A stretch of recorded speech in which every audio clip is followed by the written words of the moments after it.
최현입니다. 네. 오늘 그 아메이 사업 설명 말씀을 드릴 거고요. 네, 간단하게 제 소개 드리자면은 저는 내과 전문이고 아메이 사업 같이 겸업으로 진행을 하고 있고요. 네, 저에게 이제 아메이를 전달해 준 사람이 저희 남편이거든요. 저희 남편이 예전에 이런 모습을 가진 젊은 총각이었는데 중간에 이제 뭐 관리를 하고 요요가 오고 하는 와중에 이제 가족으로부터 아메이 제품을 권유를 받고 아메이 제품을 쓰고 이렇게 지금은 훨씬 더 젊어진 얼굴이 됐고요. 그리고 여기 이제 재작년이나 이제 사진인데요. 점점 더 어려지고 있죠. 네, 그래서 지금 시간이 거꾸로 가고 있습니다. 네, 그래서 아메이를 하시는 분들을 보시면은 사실은 이제 점점점 건강해지시고 날씬해지고 이런 모습들을 많이 보잖아요. 그래서 아무래도 우리가 제품을 계속 섭취하고 겪다 보니까 그런 것 같고요. 저희 남편은 워낙은 지금 이제 산부인과 전문이고 저는 이제 내과 전문인데 결혼 전에 지금은 개원해서 병원을 운영을 하고 있지만은 개원 전에 본인이 봉지기로 있을 때 이제 가족으로부터 아메이 소득을 통해서 매달 300만 원 정도만 따박따박 나오는 돈이 있으면은 이 직장에서 다음 직장으로 옮기는 동안에 어떤 좀 안정적인 추가 수입이 있기 때문에 조금 더 편하게 이직을 할 수 있지 않을까라는 마음에 아메이에 관심을 갖게 되었다고 하고요. 지금은 그렇게 진행된 사업이 이제 결혼하고 저에게도 또 전달이 돼가지고 같이 진행을 하고 있습니다. 갑자기 뉴스인데요. 이거 많이 요즘 만나면 화두는 난방비 아니야, 난방비. 지금 더 문제가 우리가 받은 난방비는 1월달 게 아니고 12월달 거라는 슬픈 사실. 그래서 지금 뉴스에 2월달 난방비 드디어 나왔다 막 나오는데 우리 월드컵 때 한참 우리가 열광 많이 했잖아요. 그때 이제 16강 가면서 중요한 건 꺾이지 않는 마음에서 중꺾말하는 단어가 되게 유행이었는데 지금 유행하는 단어가 중요한 건 꺾이지 않는 난방비라고 중꺾난이라고 하네요, 뉴스에서도. 근데 이게 보면은 지금 뭐 우크라이나 러시아 전쟁 때문에 가스 가격이 올랐다고는 하지만 다시 내렸잖아라고 얘기를 하는데 실제로 보시면은 천연가스 국제 가격이요. 올랐다가 떨어진 건 맞으나 사실은 작년보다 훨씬 월등히 높다라고 얘기를 해요. 아직도 작년보다 훨씬 높고 또 이제 우리나라 같은 경우에는 그런 천연 자원이 나지 않기 때문에 애초에 장기 계약을 한다고 얘기해요. 처음에 계약을 할 때. 근데 이게 유가랑 연동이 되는데 유가도 아직은 다 떨어지지 않았기 때문에 지금 우리가 수입해오는 가스 가격이 실제 우리한테 돈을 받는 가격보다 훨씬 더 비싸다고 그러니까 국가는 아직도 적자라고 해요. 가스로는. 그래서 그럼에도 불구하고 지금 우리가 높다고 느끼니까 사실은 이 천연가스 우리가 되면 난방비 가격이 떨어질 가능성이 좀 없다라고 얘기를 하고 한 2, 3년 갈 수도 있다. 왜냐하면 이제 그 러시아 우크라이나 전쟁 유가 이런 변동이 너무 좀 커졌기 때문에 얘가 있고요. 지금 난방비만 130만 원 폐업 생각 중이라는 자영업자분도 있는데 제가 어젠가 본 뉴스 보니까 우리 가정에서도 사실은 난방비 막 2배라고 그러잖아요.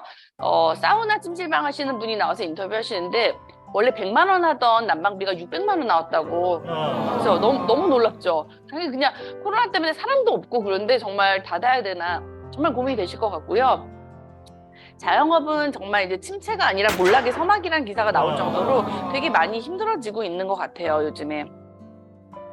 그런데 우리 금리에 대해서 관심이 없던 분들도 요즘에는 엄청 관심을 갖게 됐잖아요. 왜냐하면 코로나 이후로 시중에 자금이 많이 풀려 있었기 때문에 그거를 인플레이션이라고 이제 물가가 상승하는 거 그걸 막기 위해서 금리를 올려가지고 시중에 있는 돈을 은행으로 다시 가져가는 그런 일들이 지금 벌어지고 있잖아요. 그래서 이제 미국에서 먼저 사실은 미국이 기축통화이기 때문에 미국에서 금리 인상을 통해서 시중의 사람들이 돈을 좀 많이 빌려 쓰지 않도록 그러니까 시중에 깔려 있는 돈을 조금 은행 쪽으로 다시 가져가려고 금리 인상을 한 게 지금 작년에 어마어마하게 올렸죠. 근데 올해 지금 금리 인하하냐 자꾸 이제 그런 기사들이 뜨는데 실제 금리 인하라기보다는 금리 인상 폭은 줄일 거라고 말은 했어요. 그래서 인상은 조금 덜 하더라도 아마 어제 지금 미국 그 연준 FOMC에서 회의가 2월달 올해 첫 그 FOMC 회의가 들어갔기 때문에 오늘 내일 안에 아마 이제 결과가 나올 텐데 아마 0.25 정도 올릴 거라고 예전에 0.75를 올렸는데 0.25니까 베이비 스텝 조금만 올리긴 하지만 그 얘기는 워낙 있었던 얘기고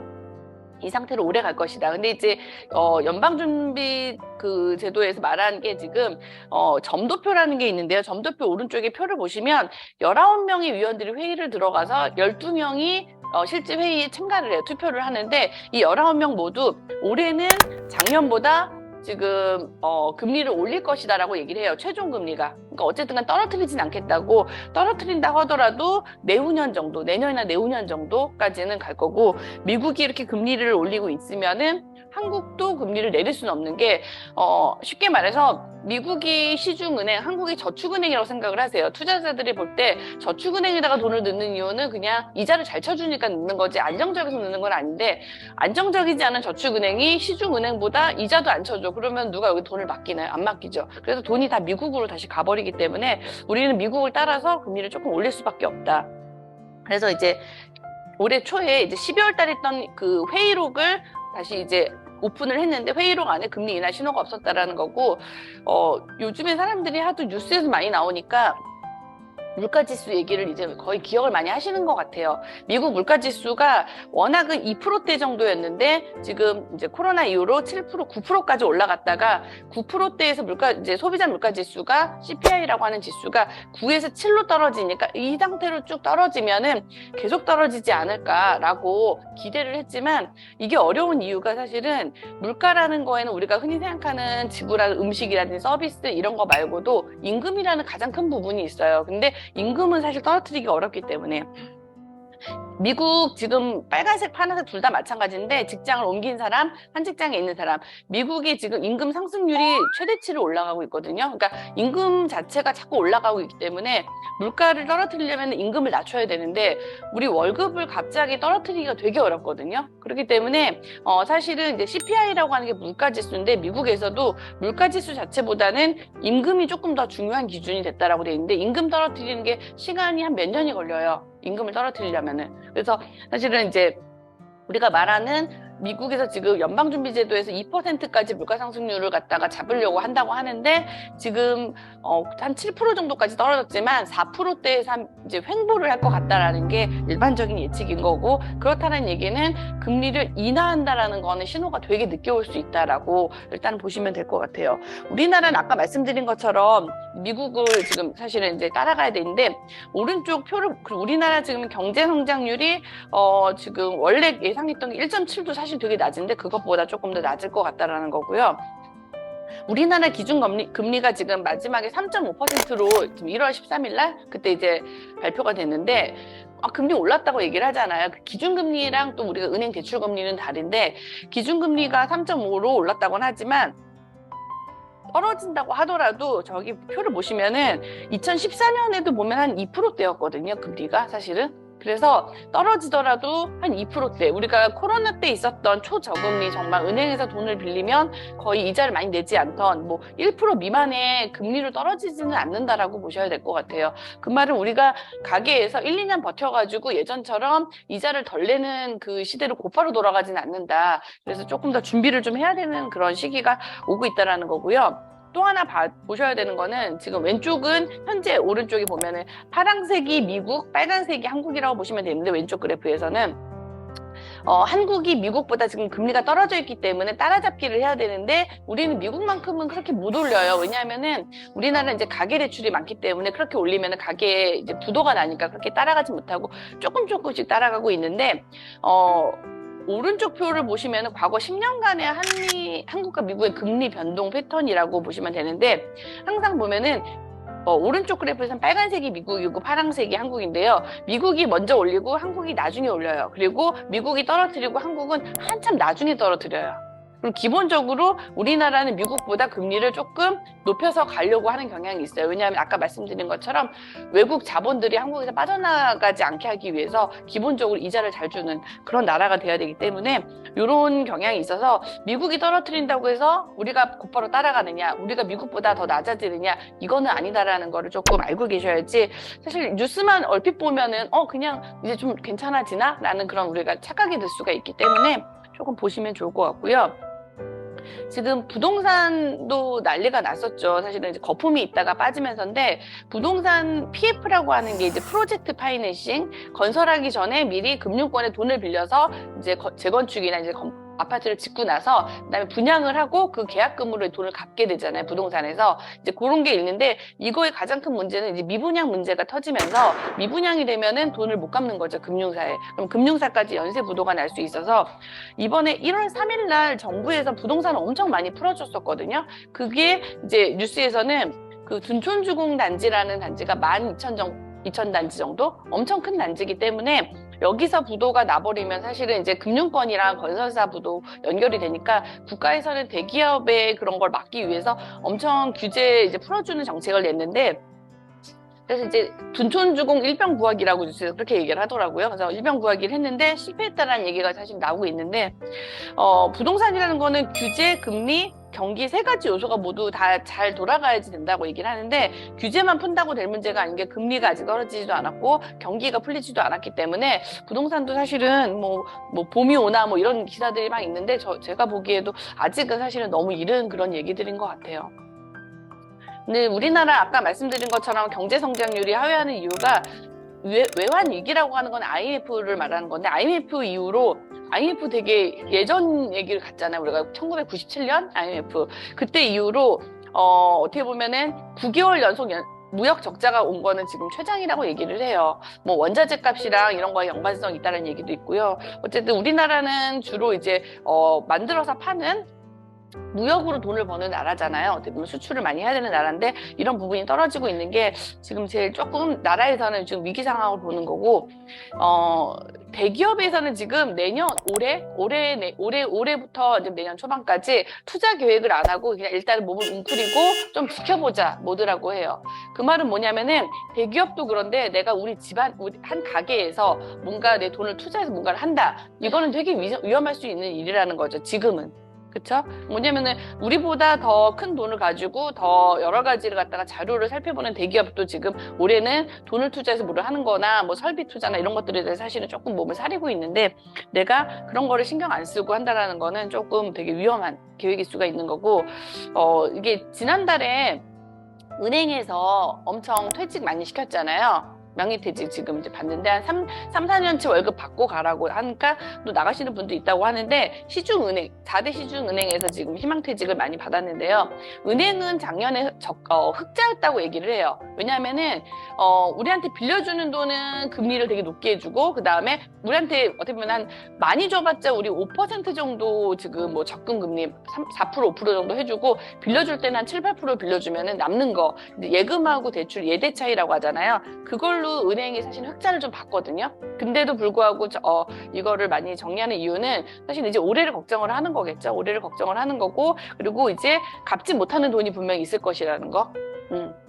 그런 부분도 있고요. 또 하나는 코로나 이후로 이제 은행권들이 엄청 자동화가 많이 됐어요. 그래서 저희 지방이 저희 대전에 시댁이 사시는데 국민은행을 쓰시다가 못 쓰시겠다고 그러시더라고요. 은행이 없대요. 국민은행이 없대요. 근처에 없어가지고 농협으로 바꿔달라고 하시더라고요. 은행 가끔 이용하시게 저희 같이 돼 있는데, 그래서 그런 부분을 보면서 우리가 지금 수도권 서울에 살고 있으니까 잘 모르지만은 지방 쪽에서는 진짜 많이 철수를 하고 있다라고 보시면 될 것 같아요.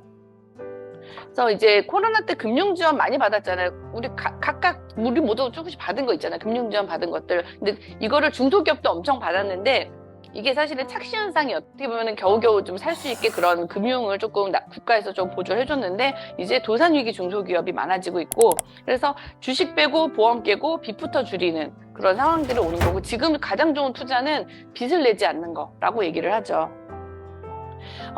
회색 코뿔소나 블랙스완에 대해서 들어보신 적이 있는지 모르겠어요. 이게 뭐냐면, 코뿔소라는 거는 멀리서부터 눈이 잘 띄는, 어떻게 보면 그 들판에서 좀 다가오는 건데, 저기 코뿔소가 오고 있구나 우리가 인지를 할 수가 있으니까 사실은 피할 수는 있는데, 우리가 몸이 얼어가지고 더 이상 움직이지 못하고 있는 사이에 어느 순간 나한테 닥치는 위험, 이런 거를 이제 경제 용어로 회색 코뿔소라는 용어를 쓰고요.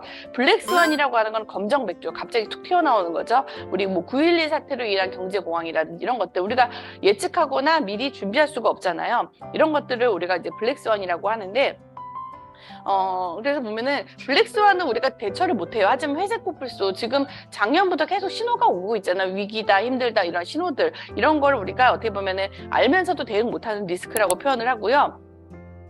세계 경제 회복도 안 좋아지고 인플레이션 심해지고 있고 물가 상승 심해지고 있고 거기다가 아직도 끝나지 않은 러시아 우크라이나 전쟁. 그쵸? 이런 것들이 사실 여러 가지 복합적으로 퍼펙트 스톰이라고 그러죠. 각각의 작은 어떻게 보면 태풍들이 모여가지고 되게 큰 태풍이 되는 것들. 지금 이런 일들이 벌어지고 있기 때문에 우리 코로나 때 이제 뭐 우리나라뿐만이 아니고 그다음에 이제 다른 나라들 미국도 그렇고 엄청 돈을 많이 풀어줬잖아요. 그런 금융 지원을 많이 해주면서 그 돈들이 다 부동산이나 아니면은 뭐 이제 코인 같은 뭐 가상자산이라든지 주식에 이쪽으로 갔던 이런 시장들이 지금 거품이 쭉 빠지고 있는 그런 상황이 되고 있죠. 그래서 사실은 주변에도 보면은 말을 안 해서 그랬지 주식이나 코인, 부동산 이런 것 때문에 힘들어하시는 분이 진짜 많더라고요. 그래서 그런 분들도 뭐 그분들 자체가 잘못은 아닌데 이게 사실은 이런 내가 어떻게 보면 이런 흐름을 읽지 못하면은 그냥 어느 순간 누구나 다 한대라고 거기에 빠져들게 되면은 그렇게 될 수 있는 것 같아요. 그래서 이제 코로나 때는 이런 것들을 좀 많이 했었는데 지금 바닥인 줄 알았는데 바닥 밑에 지하실 얘기하잖아요. 지금 지하실이 있었다. 그래서 지금 뭐 그런 얘기가 있고 이 와중에도 물론 중간중간에 주식이나 코인은 다시 올랐다는 기사가 뜨잖아요. 뭐냐면 하락장에도 뭐 뜨는 건 있어요. 분명히 있을 수 있어요. 뭐 작전 세력이 있을 수도 있고 이런 것도 있는데 내가 그걸 할 수 있을 거라고 생각하지 말고 올랐다는 말을 들었을 때 사실은 아시죠? 내가 알면 모든 사람이 다 아는 것이다. 그렇죠? 그래서 사실 그게 조금 위험하다라고 보시면 될 것 같고 또 하나는 경제는 어려워도 주식은 오를 수 있어요. 왜냐면 주식이라고 하거나 이제 뭐 이런 뭐 코인도 마찬가지지만은 미래에 대한 기대감으로 오르는 거기 때문에 현재 지금 경제가 잘 되고 있어서 오르는 것도 아니라는 거 보시면 좋을 것 같고 이마트에서 이거 이마트 24에서 냈다가 금방 들어간 빵인데 내 주식처럼 사르르 녹는 바닐라 버터 샌드 그쵸? 위에 보시면은 있었는데요 없었습니다 라고 써 있어요. 그쵸? 이런 일들이 있는데 그래서 사람들이 작년에 엄청 금리가 낮고 돈을 사실 은행 돈을 내 돈처럼 썼잖아요. 뭐 이자가 1%가 안 되는데 그냥 갖다 쓰는 거죠. 근데 그래서 사람들이 모두 투자가 쪽으로 가고 싶어 했었어요. 요거는 이제 로버트 기요사키라는 미국의 일본계 투자 전문가분이 베스트셀러 작가시죠. 이분이 이제 직업을 4사분면으로 나눴는데 일반적인 직장인과 자영업 전문직 같은 사람들을 95%의 인구가 여기에 몰려 있다라고 해요. 그리고 여기에 5%의 돈이 있다라고 하죠. 돈은 적지만 사람은 많은. 그리고 사업가나 투자가는 여기에는 5% 정도의 사람만 있지만 실질적으로 돈은 95%가 여기에 몰려 있다라고 얘기를 해요. 근데 요즘에 보면은 이것도 아닌 것 같아요.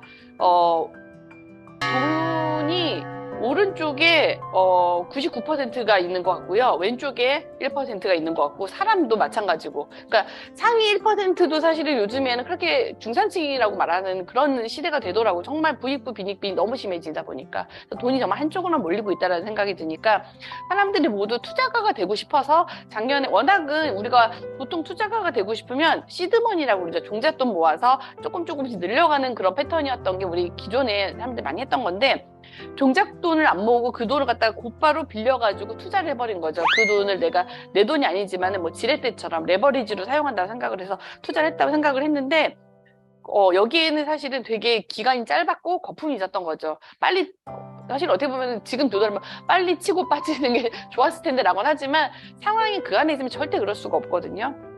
그래서 사람들은 노동 수익은 뭐 열심히 일해서 번 돈이니까 나쁘진 않지만 이 돈으로 내가 계속 살 수가 없기 때문에 계속 투자가 쪽을 바라보게 되죠. 자산소득, 인세소득, 권리소득 이런 소득을 바라기 때문에 우리가 계속 돈을 모아서 무언가를 하려고 하는데 사실은 이제 직장인이나 자영업 전문직이 나쁘지는 않은데 직장인과 또 전문직 자영업 보면 서로서로 또 좀 부러워할 때가 있어요.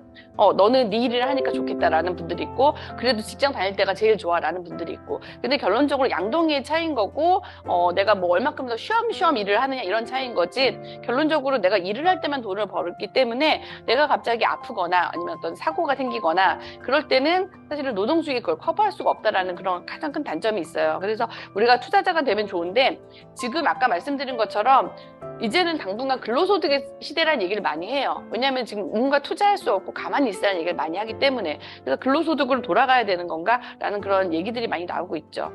요거는 이제 예전에 그 심사인당 유튜브 하시던 유튜버 분이 그 LG에서 임원으로 은퇴하신 분과 언뜻 들었던 기억을 되살려서 얘기해드리면 네. 한 200만 원 정도 받으셨다고 그러더라고요. 맞아요. 200만 원 정도 받았는데 그렇게 해서 근로소득으로 해서 아무리 저축하고 뭐 한다 하더라도 사실은 맞습니다. 부자로 가는 길에는 한계가 분명히 있는 거고요.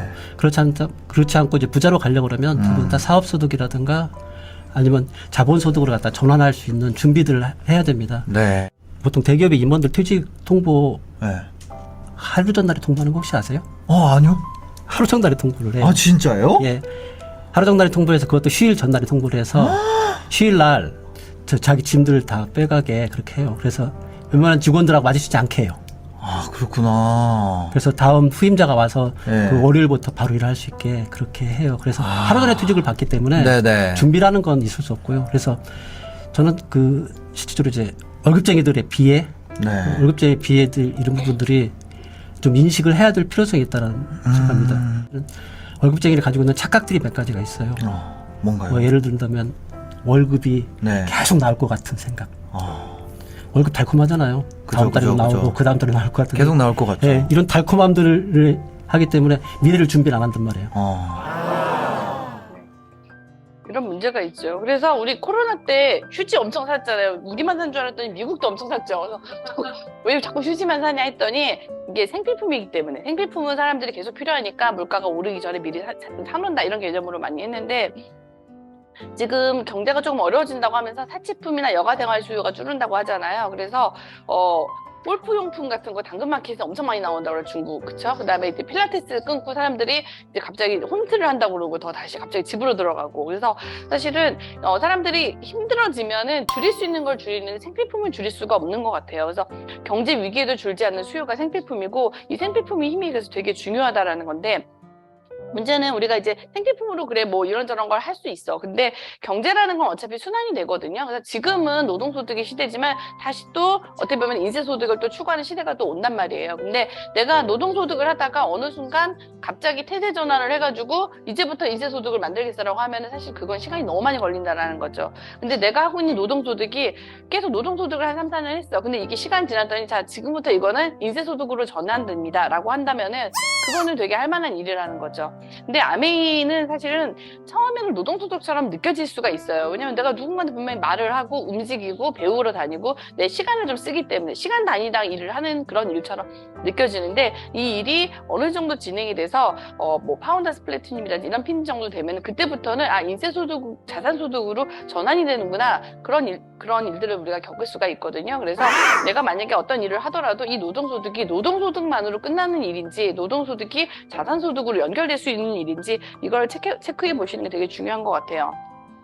지금 뉴스에서 이제 나온 건데 내일만 사는 놈은 오늘만 사는 놈한테 죽는다라고 우리 아저씨 영화에 나오던 대사인데 이제 아나운서분이 얘기하기로는 하지만 우리는 오늘만 살지는 않잖아요 라고 얘기를 하면서 내일을 준비해야 된다라고 얘기를 했는데요. 대기업에서 27년간 근무하다가 임원까지 오른 뒤 퇴직한 강찬영 씨. 수십 차례 재취업에 도전해 봤지만 현실은 녹록치 않았습니다. 기대 수준을 되게 높게 잡았던 것 같아요. 이 정도 경력이니까 어느 정도 레벨의 보수를 항상 생각하다 보니까 냉혹한 현실을 받아들일 때까지 시행착오를 거듭한 시간이 2년. 완전히 내려놨죠. 예. 내려놨고 그다음에 이제 자동차도 지금 대중교통으로 그냥 제가 생활 패턴을 완전히 만들어 버렸어요. 차도 그러면 예, 처분해 버렸어요. 제가 37평 아파트에서 이 16평짜리 여기로 왔잖아요. 한 4개월 동안 중고나라에 그 물건을 팔았어요. 어렵사리 찾아낸 일자리는 택배 회사에서 분류 작업을 하는 일입니다. 10분의 1로 줄어든 월급을 받고 있지만 당분간 이 일을 계속해야 한다고 말합니다. 일단 최소한 국민연금 나올 때까지는 뭐 해야 안 되겠나 그런 생각을 가지고 있습니다. 퇴직 후 소득과 관계 단절을 겪으면서 한동안 우울감에 시달렸다는 손호경 씨. 은퇴하는 순간에요. 모든 전화번호는 다 끊깁니다. 그냥 애들 얼굴 보기도 힘들고 집에 앉아있기도 막 진짜 그렇더라고요. 노년층 인구가 갈수록 늘고 있는데 은퇴 뒤에도 고단한 삶을 이어가야 하는 이들이 많습니다. 특히 우리나라 60대, 70대 상당수는 은퇴 이후에도 일을 놓지 못하는 걸로 나타났습니다. 우리나라 60대의 절반 이상 70대 10명 중 3명은 은퇴 후에도 일하는 걸로 나타났습니다. 은퇴 후 소득이 크게 주는 데 반해 국민연금, 노령연금 같은 공적연금만으론 생활비를 충당하기 어렵기 때문입니다. 고령층 편입을 앞둔 50대와 40대도 자산의 90% 이상이 부동산에 매여 노후 대비가 부족한 걸로 나타났습니다. 보험개발원 조사에선 은퇴 뒤에도 자녀 교육비와 결혼비 등에 1억 7천만 원이 들 것으로 예상됐는데 기대할 수 있는 퇴직급여는 평균 1억 원이 채 안 됐습니다. 그래서 보시면 이게 이제 통계청에서 지금 나온 건데요. 이게 12월 거의 말쯤인가? 그때 나왔던 기사였는데, 우리 그 생애 주기 적자표인데요. 보시면 왼쪽에, 16세 때 최대 적자고, 우리 이제 중이병 걸렸을 때가, 이제 최대 적자고, 그 다음에 27세부터 보통은 흑자로 전환이 되는데, 43대 최대 흑자를 찍고요. 그 다음에 61세 이후로 다시 적자로 들어선다고 얘기를 해요. 제 친구들한테 이걸 보여줬더니 제 친구가 놀랍다. 지금이 최대 흑자 구간이라면서 지금이 흑자야? 그러면서 얘기를 하는데 지금이 놀랍게도 최대 흑자 구간입니다. 그래서 생애주기 적자가 왜 나오느냐 보시면 오른쪽에 노동소득이요. 40대 때, 50대 때가 최대치를 찍죠. 노동소득이 우리가 일을 할 수 있을 때. 근데 희한한 건 소비는요. 나이가 들어도 줄지를 않아요. 그쵸. 소비는 똑같아요. 지금은 소비가 같은데 소득이 많으니까 흑자 구간인 거고, 소비는 나이가 들어도 똑같은데, 버는 소득이 적기 때문에. 그래서 내가, 사실은 우리가 뭐 노후 준비라고 말하는 게 되게 먼 얘기가 아닌 게, 사실은 수명이 너무 길어지고 고령화 사회에 노령화 사회로 접어들고 있잖아요. 그래서 지금부터 준비하지 않으면 40대도 좀 늦을 수도 있어요. 30대 후반 40대부터 준비하지 않으면은 좀 더 내가 노후를 갖다가 행복하게 살기가 어렵다. 이런 거를 조금 이제 좀 더 많이 좀 와닿는 것 같아요.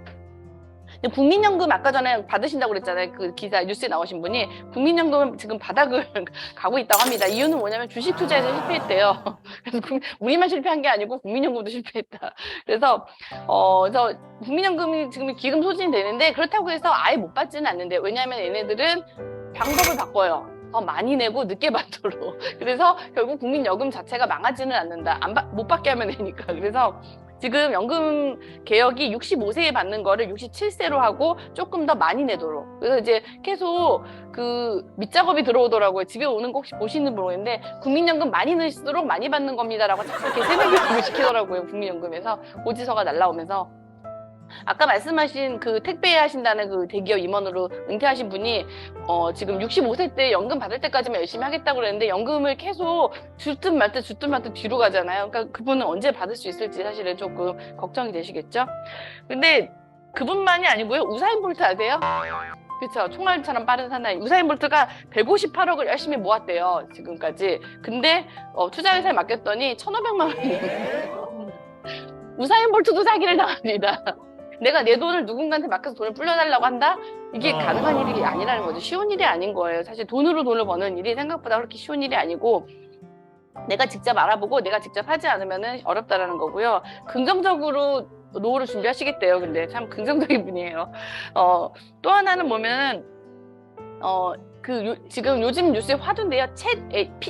GPT? 발음이 어려우네요. 챗 GPT라고 혹시 들어보셨나요? 채팅을 하는 챗에다가요, GPT라는 거는 생성형의 제너레이티브에다가 미리 훈련받은 프리트레이닝 AI인데, 지금 이게 마이크로소프트에서 엄청 밀고 있어요. 13조를 투자한다고 그러고요.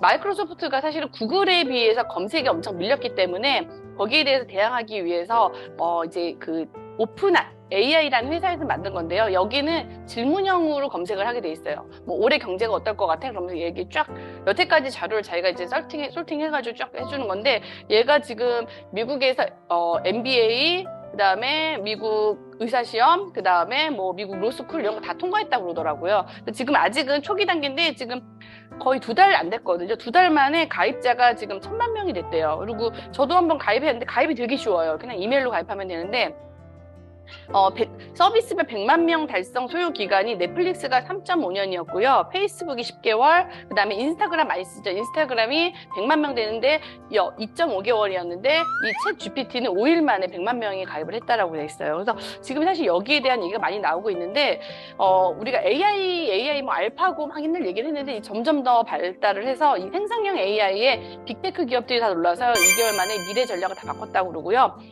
사실 이제 얘가 지금 인간을 많이 위협하는 거에 대한 이런 얘기들도 많이 나올 정도로 되게 조금 너무 많이 발달을 하고 있고, 지금 빅테크 기업들이 지금 사람들 많이 해고하고 있잖아요. 연관성이 있을 것이라는 게 이런 생성형 AI 이런 부분 때문에 이력서를 가지고도 이 사람이 일을 할지 안 할지 이런 것도 분석을 해가지고 그런 거 보고 미리 뭐 뽑는다라는 얘기도 있고 논문도 쓴다라는 게 있고 이 얘가 쓴 논문이 기계로 쓴 논문인지 가려주는 또 AI가 나온다고 그러고요. 되게 조금 세상 급변이 정말 더 빨라지고 있다는 생각이 들어요. 광고 혹시 보셨나요?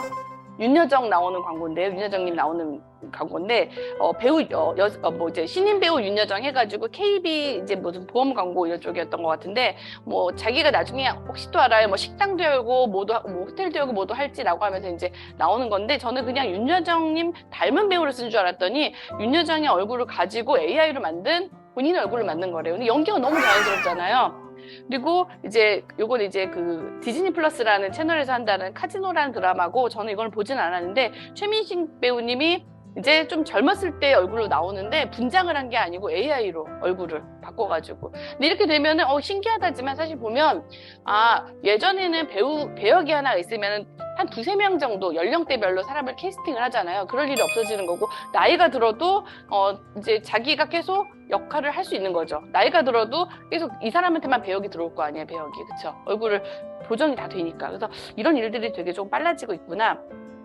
그리고 이번 설날 때 택배 전쟁이 별로 없었대요. 이유 중에 뭐냐 했더니 작년부터 나왔던 건데 물류센터에 사람이 사라졌다고 얘기를 해요. 그래서 지금 설날 택배 물량에 대해 아까 전에 그 대기업 은퇴하시고 연금 받을 때까지 택배 일 하시는 분들은 이제 택배 일도 없어지고 연금도 늦게 주고 그러면 사실 또 어떤 일을 또 어떻게 보면 지금도 본인의 기대 수준보다 되게 낮은 일을 하고 계시는데 더 낮은 일을 찾아갈 수밖에 없게 되는 거죠. 그리고 이제 뭐 로봇은 워낙 또 흔하니까 빕스 아시죠? 체인점. 빕스 가시면 요즘 사람을 볼 수가 없대요. 일하는 사람을. 그쵸? 키오스크 있고 뭐 그다음에 서빙 로봇이 뭐 이제 그릇 나르고 그다음에 쌀국수도 만들어주고 커피도 만들고 로봇이 다 해주기 때문에. 그래서 우리가 어떻게 보면 나이 들어서 계속 일해야지라는 개념이 점점 없어질 수 있다는 거고요. 그래서 자산소득을 준비하는데 내가 예를 들어서 10억을 내가 열심히 모았어. 어떻게든 모았다고 치고 모았는데 지금처럼 5% 이자를 해주면은 연 5천만 원 정도를 받는다고 생각을 해서 내가 준비를 했는데 금리가 떨어져서 다시 이자가 1-2%가 돼. 그럼 똑같은 10억인데 5천만 원에서 1,000만 원, 2천만 원을 줄인단 말이에요. 그래서 어떻게 보면은 내가 돈으로 뭔가를 모아놓는 거는 수익을 내가 기대하기 어렵다라는 거고 이번처럼 갑자기 난방비 오르면 어떡할 거예요. 그쵸? 그 난방비 이 정도 생활비를 내가 이 정도 생각하고 했는데 그게 갑자기 늘어나 버리면. 근데 아메이 수입은 보시면은 PV랑 BV란 개념이 있거든요. 카탈로그 보시면. 그래서 우리가 물가 상승률을 반영한 BV 캐시백이기 때문에 내가 만들어 놓은 네트워크는 그 상황이 물가에 맞춰가지고 나에게 돈이 들어온다라는 거고요. 뭐 건물 임대, 주식, 채권, 뭐 부동산 이런 것들 다 좋기는 해요. 플러스로 할 수는 있지만 이거는 빌려서 하는 게 아니고 내가 남는 여윳돈으로 하는 거라는 생각이 들고요. 이거 외에 유동적인 수익 추가로 이런 유동적인 수익 말고 추가로 지속적이고 안정적인 현금 수익이 분명히 꼭 필요하다라는 거예요. 그래서 이걸 우리가 캐시카우라고 그러는데 대기업도 다 이런 게 있어요. 고정적인 현금 흐름을 발생시키는 수입 창출원이 있는데 내가 지금 현재 캐시카우로 사용하고 있는 내 월급 말고 또 다른 캐시카우가 분명히 필요하다라는 거고요.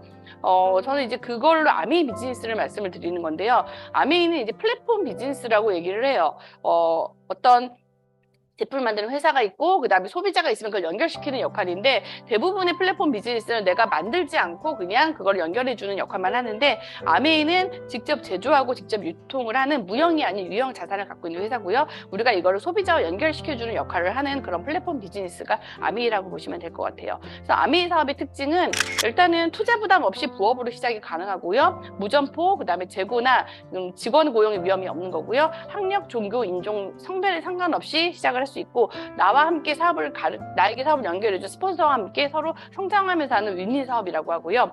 무한 소득의 기회라는 거는 기회를 주는 거예요. 내가 뭐 아메이를 50만 원, 100만 원 정도의 소득을 받겠다고 하면 그 정도 사업을 하는 거고 더 큰 소득을 받고 싶다고 하면은 그만큼 더 시간 투자를 해서 하시면 되는 거고요.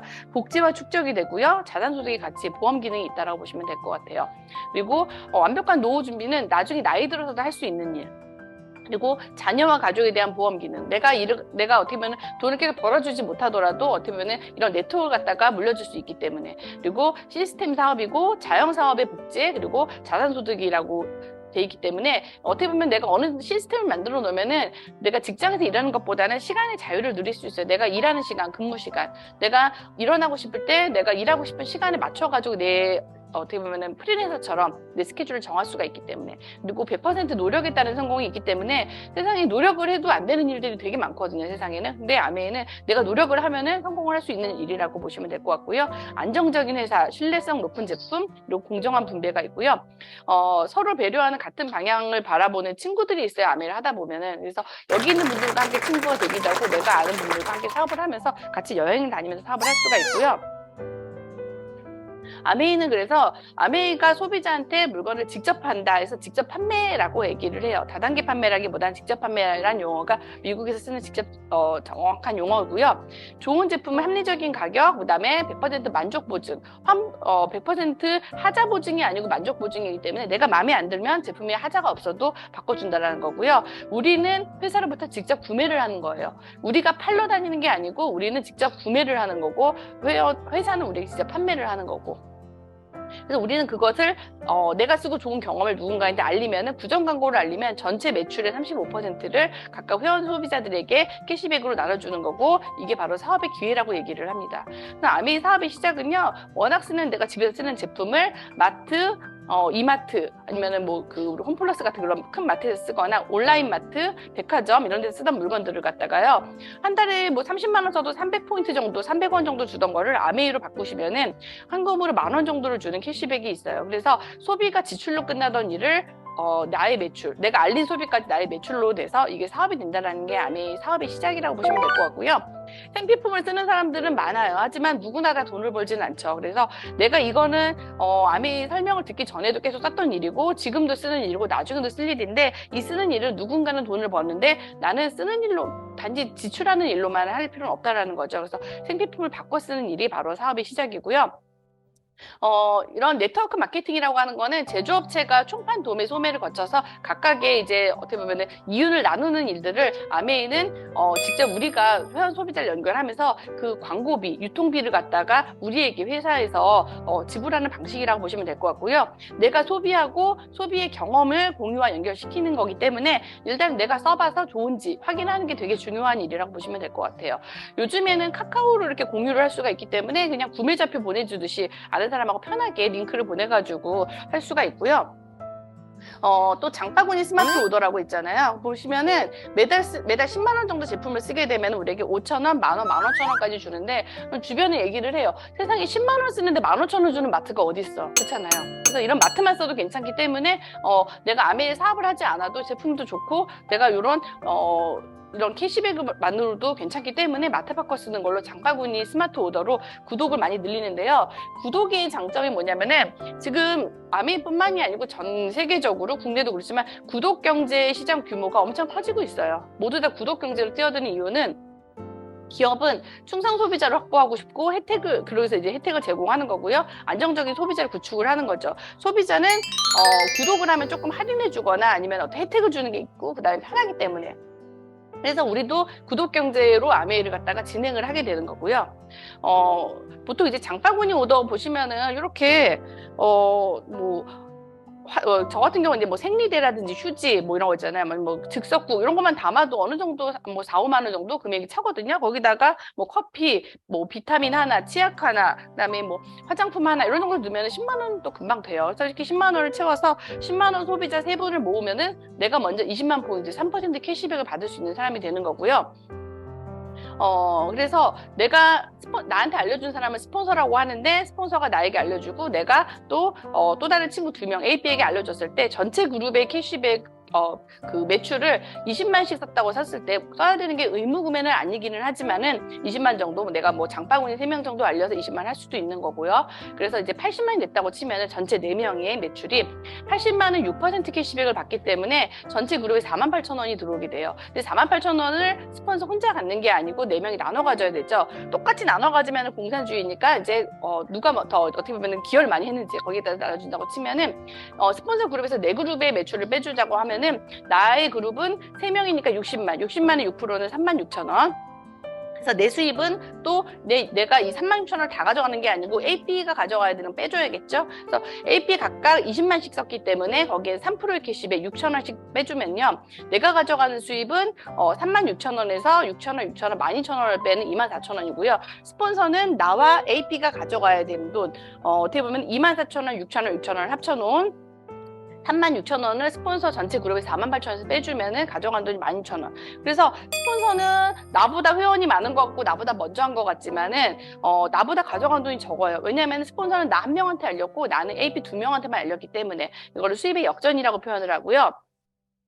스폰서가 있어도 내 매출은 달라지지 않죠. 그렇죠? 그래서 내가 가져간 돈을 갖고요. 아메이 수입은 선착순이 아니고 노력순이고 수입 구조의 특성상 스폰서가 내 돈을 가져가는 게 아니다 라고 보시면 될 것 같아요. 그리고 마찬가지로 AP도 내가 없어도 가져가는 돈은 똑같죠. 대신에 위에 누군가 스폰서라는 부분이 있으면은 뭐 신제품이 나왔다, 뭐 정보 같은 걸 계속 주겠죠. 그래서 스폰서가 있는 건 사실은 나에게는 되게 도움이 되는 거고요. 쓰는 소비자도 아무도 피해가 없죠. 마음에 안 들면은 그냥 환불하면 되니까. 그래서 이거는 써보고 알려주는 일이고요. 사용해보고 나쁘시면은 그냥 환불하시면 되고요. 좋으면은 계속 쓰겠죠? 나 혼자 써도 돼요. 그럼 그냥 나 혼자 소비자 되고 좋은 제품 쓰고 뭐 만족 보증제도 있으니까 마음에 안 들면 환불하는 거고 캐시백 받는 건데 우리가 좋은 거 있으면 누군가한테 알려주고 싶잖아요. 그렇죠? 그래서 내가 좋아서 알려주다 보면 이게 정보 전달이 되는 거고 여기에 내가 조금 강의를 듣고 시간을 써가지고 시간을 갖다가 조금 스케줄 관리를 하면서 하다 보면은 부업가, 사업가라고 그렇게 보시면 될 것 같아요. 그래서 요즘에는 소비가 직업이라고 그러죠. 인플루언서들 많잖아요. 유튜버도 있고 인플루언서들도 있고 다들 무언가를 파는 일을 하고 있어요. 내가 써보고 그런 경우 좋았다, 써보고 좋았다 얘기하는 일. 아메이도 사실은 그런 일이라고 보시면 될 것 같고요.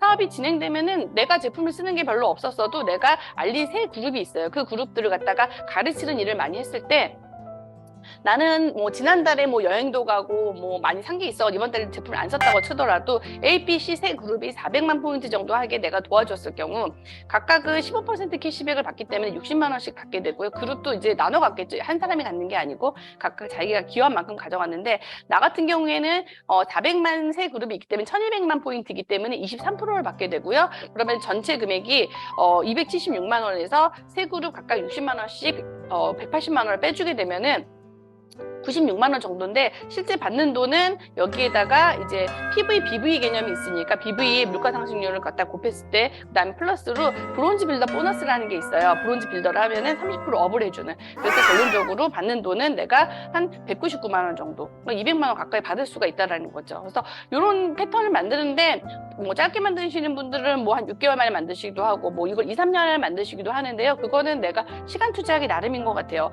이 정도 돈의 가치라고 하면은 이게 이제 SP 파운더스 PT, 아까 말한 노동 수입을 아직까지 하는 단계라고 말씀을 드리는데 이 단계에서 연봉이 한 4천에서 한 6천 정도까지 나온다고 보시면 될 것 같고요. 하기에 따라 달라진다고 보시면 될 것 같아요. 이 자산 가치가 한 2, 30억 정도 내가 모아가지고 거기서 나오는 자산 소득과 같다고 보시면은 2, 30억을 내가 1, 2년 안에 모으기는 사실 되게 어렵잖아요. 3년 안에만 모아도 2, 30억 되게 큰 돈이잖아요. 그래서 뭐 이거를 갖다가 한 몇 년 걸린다고 해서 그게 사실은 절대 시간이 많이 걸리는 게 아니라는 생각이 좀 들어요. 그래서 초기 사업자는 뭐 이제 100만 원 정도 내가 벌고 싶다 그러면 브론즈 빌더, 300만 원 정도 벌고 싶다 하면은 플래티늄, 파운더스 플래티늄, 보석핀, 500만 원, 700만 원 정도의 월 수입이 원한다 하면 사파이어, 에메랄드, 1000만 원 이상 하면 다이아몬드 이상 쭉 가시면 좋을 것 같고요. 핀은 다이아몬드 이후로도 되게 많아요. 그래서 내가 하기에 따라서 만들 수 있는 건데 내 시간 투자를 얼마큼 하는지 거기에 따라 달라지면 될 것 같고요. 아까 말씀드린 것처럼 누군가의 소비는 누군가의 소득이 되는 거예요. 내 소비가 대기업의 소득이 되는 거고 내 소비가 내 소득이 될 수 있도록 그리고 누군가의 소비가 또 내 소득이 될 수 있도록 우리가 그렇게 소비 마케팅을 하신다고 보시면 될 것 같고요. 사실 제가 작년 재작년에 유방암을 앓았어요. 그래서 되게 좀 몸이 힘들고 마음도 힘든 상태였는데 그때 사실은 일을 못했어요. 병원도 관두고 사실 쉬고 있었는데 아메이를 통해서 저한테 소득이 계속 들어왔는데 준비되지 않는 삶에 대해서 되게 생각을 많이 했던 것 같아요. 저는 사실은 암의 소득도 있고 기존에 있는 소득도 있었기 때문에 그렇게까지 어렵지 않게 치료를 받았는데 같이 치료를 받으시는 다른 분들 보니까 항암 치료를 받으면서 일을 나가시는 거예요.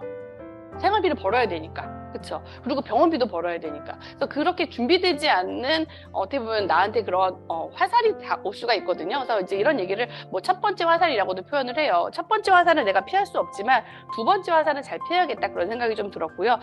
나에게 나는 첫 번째 화살이 왔을 때도 잘 피할 수 있는 사람이 되시면 사실은 되게 좋을 것 같아요. 이거는 코로나 전에 아메에서 갔었던 두바이 여행인데요. 그때도 그렇고 아프고 나서도 그렇고 지금도 그런데 항상 아메를 하면서 느끼는 게 저는 지금도 되게 많이 행복하다고 느끼는 사람이에요. 행복을 많이 느끼지만 계속 행복하고 싶기 때문에 행복감이라는 거는 3개월 이상을 지속이 못 된대요. 옆에 누구 물어보면 나 지금은 너무 만족해서 뭐 사업에는 관심 없어 라고 하지만 사실 사람은 3개월 지나면 다시 그 상황에 견디지를 못한다고 얘기를 해요. 뭐 승진을 하건 뭐 어딘가에서 뭐 복권으로 돈을 얻던지 간에 그래서 행복이라는 거는 계속 그 다음 행복을 추구하게 되는데 아메이를 하면서 저는 사실 사람을 만나고 어떻게 보면 성장을 하고 거기에도 행복을 좀 느낀데 조금 더 오래 계속 행복하게 살고 싶다는 생각이 들고요. 행복을 느껴야지 또 오래 산다라고 얘기를 해요. 그래서 이제 방금 말씀드린 그 내용들의 책이 행복의 기원이라는 책에 보면은 그런 얘기가 나와 있는데 행복이 3개월 이상 못 간다고 나와 있는데 진정한 부자 아메이 사업 설명 들으시면은 시간 부자, 그다음에 경제적인 부자, 그다음에 친구 부자 얘기를 해요. 타임 리치, 머니 리치, 프렌드 리치를 하는데 사람을 결국 행복하게 하는 거는 사람이라고 얘기를 하는데 단지 돈만 버는 일이 아니고 사람을 통해서 사실은 우리가 행복을 가질 수 있는 일을 갖는 게 나의 행복을 위해서 되게 중요하다는 생각이 좀 들고요. 아까 말씀드린 회색 코뿔소 이미 알고 있지만 방심해서 다가오는 위험이 회색 코뿔소를 지금 이 앞에 있는 새처럼 눈을 가리고 나는 안 봤다. 그쵸? 뒤에 있는데 라고 하지 마시고 조금 우리가 직면을 하셨으면 좋겠다는 생각이 들고요. 아메이 창업자의 리치 디보스 회장님이신데요. try or cry라는 얘기를 하셨어요. 한번 해볼 것인가 아니면 울며 주저앉을 것인가. 불가능해 보이는 것을 가능하게 하는 힘은 바로 오늘 당신이 내린 결정이라고 합니다. 오늘 결정을 내리신 일들이 우리의 내일 우리 울게 할지 안 울게 할지를 결정해 준다고 하기 때문에 조금 그런 결정을 조금 많이 내리시고 도전하시면 좋을 것 같습니다. 네, 사업 설명 이만 마치겠습니다.